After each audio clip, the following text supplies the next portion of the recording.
P and .tv. TV. That's all. Oh. .tv. And in the top right corner, it has register and just like YouTube. Okay. I will look at it. I can maybe shift all my videos to that. I mean, and start downloading all the videos there, because I do have a lot of videos that are more than 15 minutes. It'll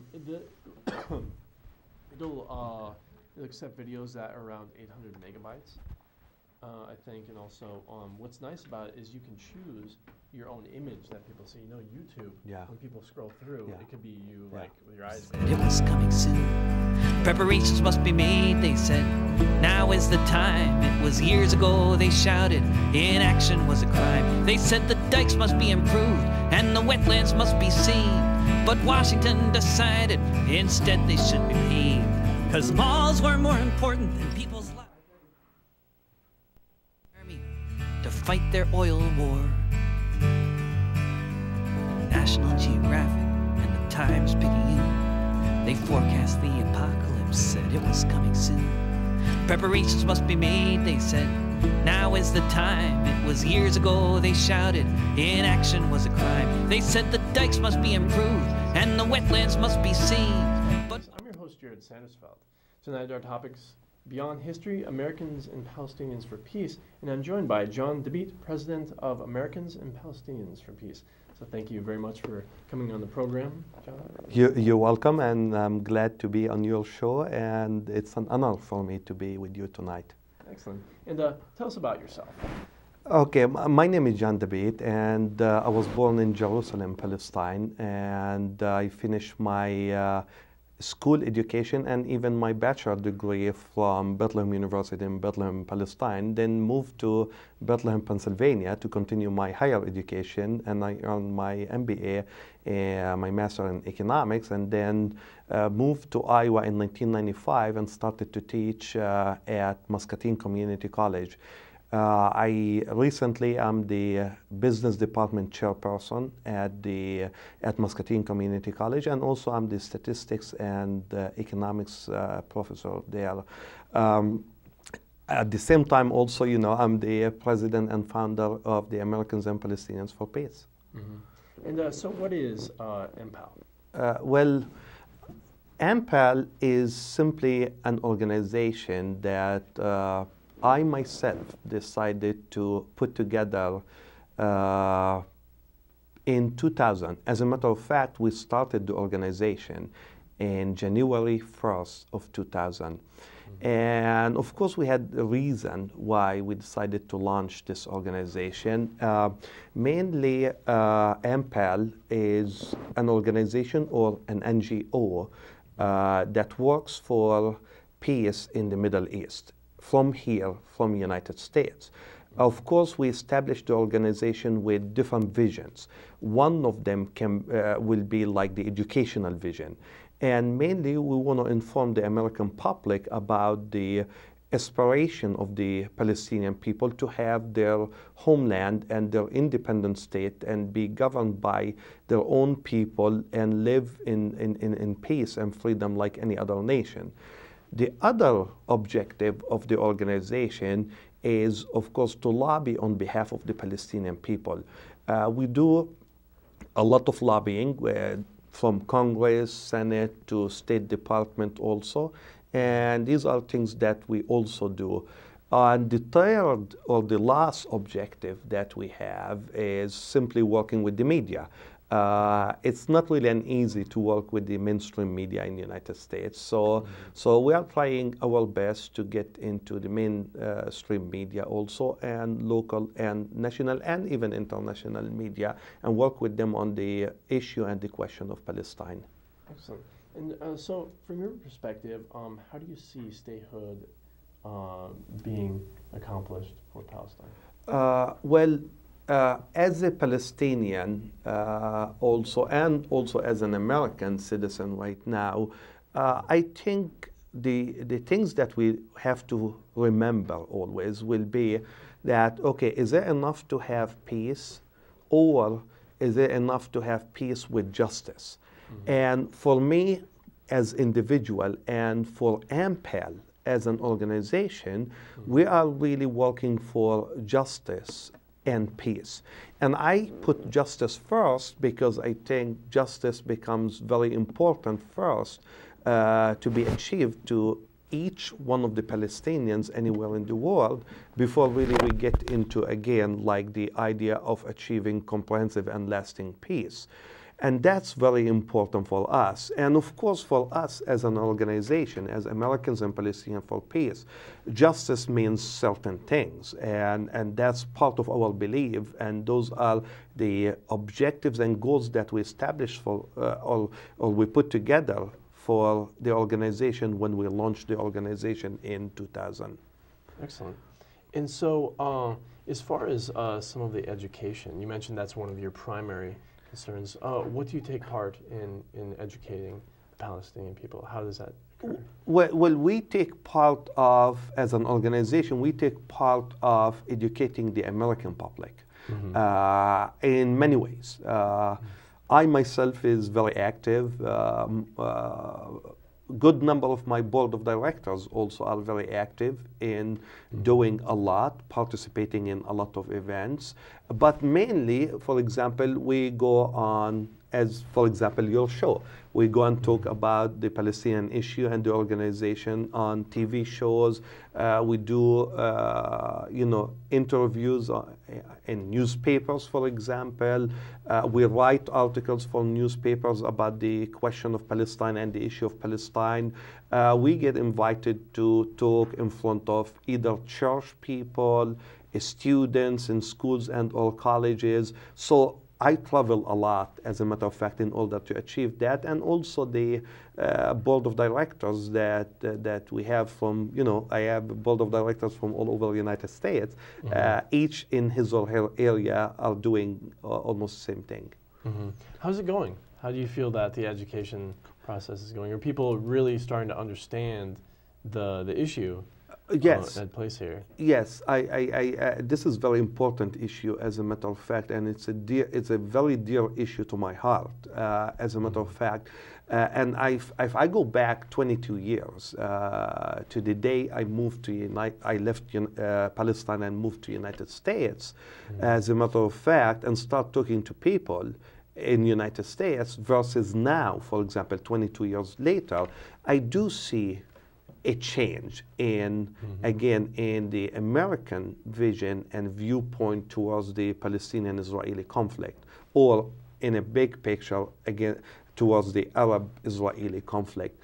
And I think part of it is that, the organizations that works for peace and works on behalf of the Palestinian, again, side, such as the Americans and Palestinians for Peace, AMPAL, we are working very hard to change that image about the Palestinian people because, the mainstream media are always biased towards, again, more the Israelis than the Palestinians. And for that reason, it's not that easy to work really with the media and change that image. It takes some time really to change that image.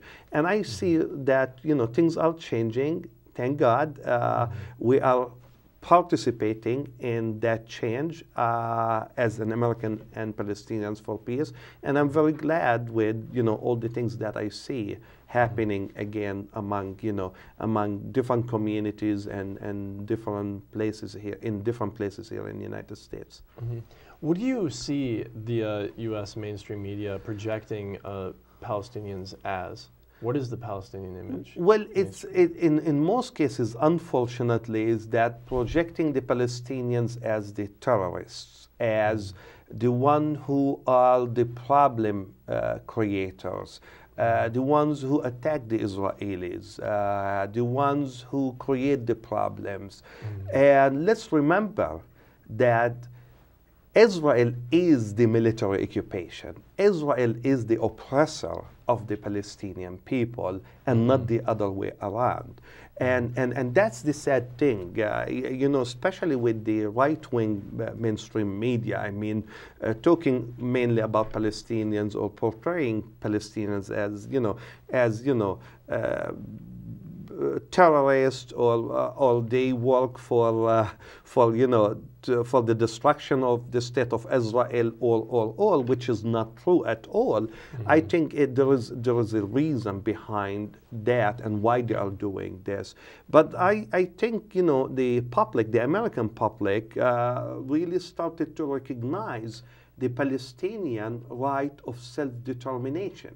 The Palestinian right of self-determination in a sense that only Palestinians, right now, only Palestinians that are still living under a brutal and, again, military occupation, such as the Israeli occupation.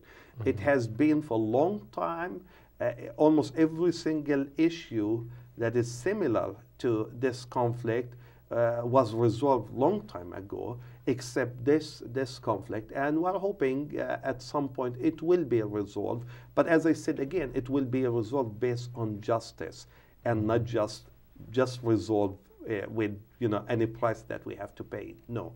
We as an organization, again, fights for peace through justice. And that's very important for us. What kind of lobbying do you do then? Well, we do lobby Congress members, we do lobby Senate members, we do lobby the State Department on different Palestinian issues. It's not also easy, again, because we are working against one of the biggest lobbyists in the United States, which is APAC, which is the lobbyists that lobby on behalf of the State of Israel and on behalf of the Israelis. So it's not that easy, really, to lobby, again, Congress and Senate. But, not easy doesn't mean we have to sit down and give up and say, okay, well, okay, you go and do whatever you want to do, but we're not going to do anything. That's not going to be the case. We will work very hard in order to change. And I see changes happening, maybe on a small scale and in a very slow motion, but at least it's happening. And we always tell people that, unless we put the pressure on our politicians in Washington, things will not change. And that's something that is very important for us, is to put the pressure on them and also on the administration too, especially the State Department. Certainly, I can understand that getting constituents involved in putting pressure on their representatives on the issue. But where does funding lie? How is the funding for lobbying representatives for the Palestinian side? Jared, I'm glad that you mentioned that. When I meet with any Congress and or Senate members, I always tell them, I'm not here like APAC to meet with you and try to fund, for example, your campaign or try to help you financially in your next time you run for an office. The way we lobby is totally different. We don't believe in giving money to any politicians in order for the politicians to see the justice of our issue and our story. We do lobby with them based on membership. We let them know that, in your area, for example, we have that many members that belong to AMPAL in your area, and those members are definitely getting the news from us as an organization, and they will be watching you and you in terms of the way you vote on any again Israeli-Palestinian issue in Congress. So in terms of money, no, we don't give any money. As a matter of fact, AMPAL we don't have a lot of sources of money. As a matter of fact, we depend sometimes on $25, $20, $10, $30 donation from people who believes in the just cause of the Palestinian, again, people. And we ourselves, myself as a president and board members, are also spending our own money in order to do that, because we do feel that somehow things has to be changed. Things has to be changed. Yeah. So have there been representatives that have been really receptive? Yes. For example, in here, if I want to talk about Iowa, for example, my favorite kind of work right now will be with, and I have been doing that for a long period of time now, with Senator Harkin's office, for example. Congressman Dave Lobsack also is very receptive to the idea. So I work with them here, for example, on the Iowa side. I see. And so Senator Harkin, what about someone, so are you reaching out to all of them and other ones don't really feel like offering any concessions to the issues presented and so forth? Or what's happening? What's happening in Iowa? What's Steve King say? Well, we try to reach all of them. As a matter of fact, not just in Iowa and all over the United States. Some of them are receptive. Some of them might disagree with you, but at least they give you the chance to listen to your story. But some of them close their doors right away. And unfortunately, you know, some are not very receptive at all. And the issue is, I think, and I see it as, you know, where, you know, they get, you know, a lot of money and a lot of funding from APAC. And because of that, usually, it's hard for them to not stand and defend the Israeli action. Remember, no matter what kind of Israeli action we're talking about, they're still going to defend that because of the money issue and because they feel, you know, I think, and this is an issue that we have to bring up all the time. We always tell them that don't think that you will lose your office if you stand up for justice. The problem with most of them is that in their mind, if they stand on the Palestinian side on some issues, for example, it means that the Israelis gonna, and mainly APAC, gonna lobby against them, and next election they're gonna lose. And we tell them, I mean, it could happen. Yeah, we will not guarantee, you know, anybody an office, as a matter of fact, but, you know, at some point, we have to stand for justice, whether justice is going to take me to an office or not. And that's very important. And unfortunately, some people, you know, the seats are more important than their even own mind and own heart and what they believe in. And certainly we're talking about Palestinians, the people living in these areas, and projecting this image that there are, you know, men, women, and children that aren't, you know, as what sometimes categorized as terrorists, what have you. What is the population of Palestinian Americans? Do you know how many Palestinian Americans there are in the Well, US? I cannot give you an exact number, No, I mean, just on top of my mind, I estimate that Palestinian population in United States to be around or close to 1 million. Again, in United States. They are all over, again, you know, from east to west, north to south. Again, most of them are concentrated in bigger cities, and like Chicago, for example, San Francisco, Houston, Texas, for example, New York, things like that. But they are all over, as a matter of fact. They are all over. We are trying, you know, to reach as many as we can, and get their support. I'm proud to say that we are the only organization or NGO in United States that is specialized with the Palestinian issue, as a matter of fact, and the Palestinian question as an NGO. So there are other NGOs, for example, Arab NGOs, for example, like the American Arab Institute, for example, and so on. But they work on many issues and not necessarily just the Palestinian issue. We strictly work on the Palestinian issue. So AMPAL is the leader in the United States as far as providing education, lobbying, and media contacts for the issue for the Palestinians. At least we strive to be the leader. Let's put it this way. I think I will let people and other organizations to make that kind of determination and that kind of judgment. It's hard for me to say that. I would love to be really in number one, as a matter of fact, as an organization or as an NGO that works on the Palestinian issue.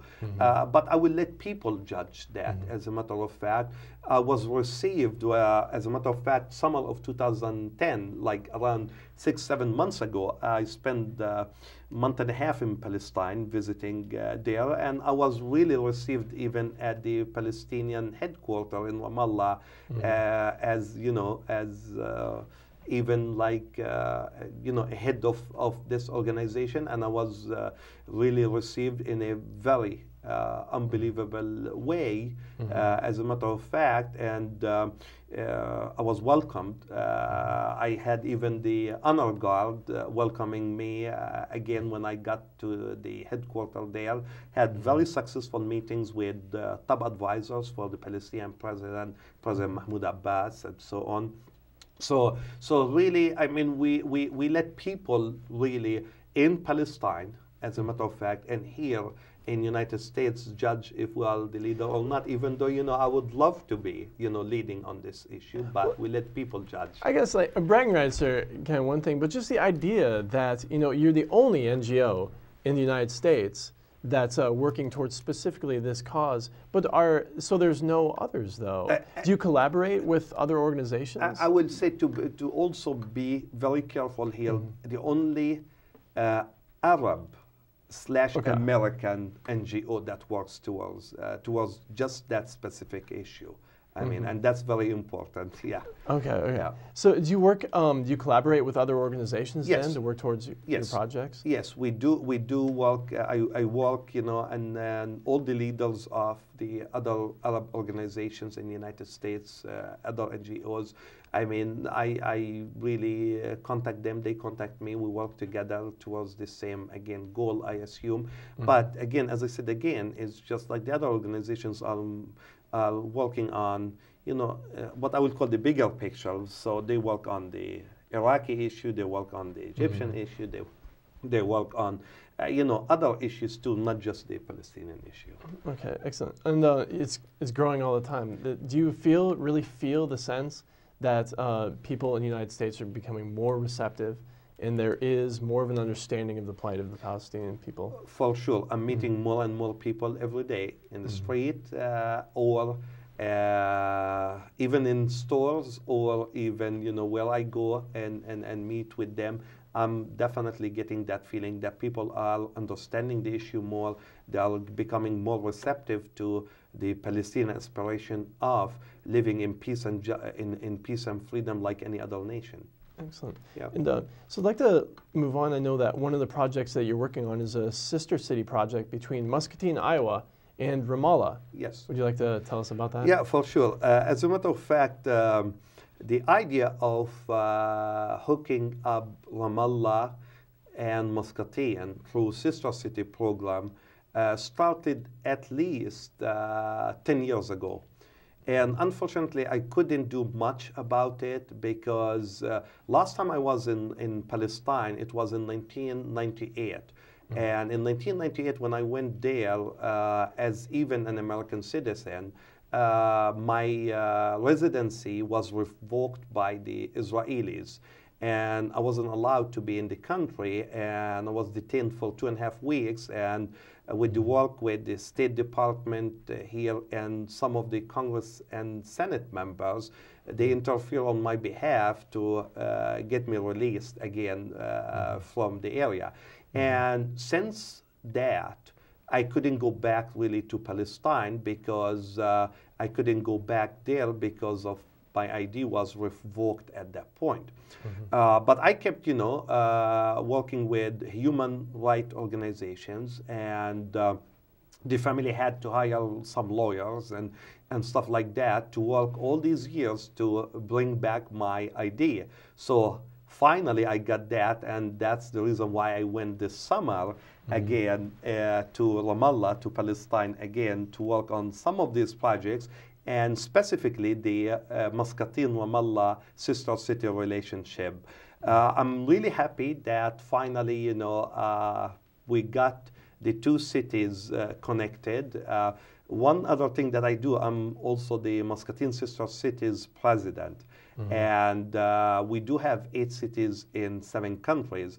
And Ramallah going to be our newest city, which will be number 9 now in 8 countries now. So I'm working very, very closely with them. I introduced the idea to the mayor of Ramallah and also the city council there. And they really like the idea. They talk about it, and I got the blessing from them, and I got the acceptance from them to become our new sister city here with Muscatine. I'm So working. it's official, Muscatine, as far as the cities. It's not official yet, but it's definitely going that way. It becomes official once the mayor of the city of Ramallah comes and visit us and sign the official agreement with our mayor in Muscatine. And we are looking into now like the middle of June, as a matter of fact, of this year, that I'm working with, the International Relation Office at the City Hall in Ramallah now, and with the mayor and city council in order to arrange for the mayor visit to Muscatine and sign that official agreement with us. Sometime, I would say, around the middle of June of this year. I have so many questions, but I just want to ask this one. Is there any risk of the mayor of Ramallah not being able to come to the U.S., being able to get out of the West Bank? I really, I don't think so. But, with the Israelis, there is nothing, what I will say, impossible. I mean, let's remember that everything is still controlled by the Israelis. I mean, the entry and the exit to the Palestinian areas are all controlled by the Israelis. So I mean, anything can happen, but I'm hoping it will not happen, and the mayor will be here sometime in June to sign this agreement and make it official. As a president of the Muscatine Sister City organization, the only thing I can do is I can initiate the invitation to the other city. But the official agreement, our mayor in Muscatine has to be the one who signed that agreement. So what does it mean? What is a sister city? What takes place? Well, it means a lot for us in Muscatine and for Ramallah once we sign this agreement, because this agreement can be the start towards other agreements where we can have agreements between the college, for example, in Muscatine, and colleges and universities in Palestine as sister colleges, where we can have an agreement between the high school in Muscatine and the school in Ramallah as a sister school, where we can have an agreement between the hospital in Muscatine and the hospital in Ramallah as a sister hospital. What is a sister hospital? Well, it's mainly what we do once you get the agreement on papers and it becomes official. You just connect people and try to get them to help each other. For example, let's assume Ramallah needs like doctors or nurses at the hospital in Ramallah needs certain kind of training in certain medical field. So maybe we can arrange to send some doctors and or nurses from our side to go there and do the training there. Or maybe we start getting students, for example, from high school there to come to our high school in Muscatine and experience again the cultural differences and so on, and spend some time there while we are hosting them in our homes. And same thing we do when we send students or people from the organization also there to visit, the schools, the hospital, or the city of Ramallah. So it's a great program. It's more what I would call it the diplomacy through people. That's what I call sister city. It's a diplomacy through people rather than through governments. So each individual can be an ambassador representing his or her country and culture to other countries and cultures. And that's the beauty of Sister City as a program too. And being someone who's involved a lot with the international issues and so on, definitely Sister City is a great place for me also to be and to be involved with. Excellent. And Muscatine and Ramallah have similar populations, around 22 to 25,000 people, I understand. So they're similar sizes. Ramallah, it's a little bit bigger than Muscatine, but the city itself is more like now, it's well known as the 24-hour city in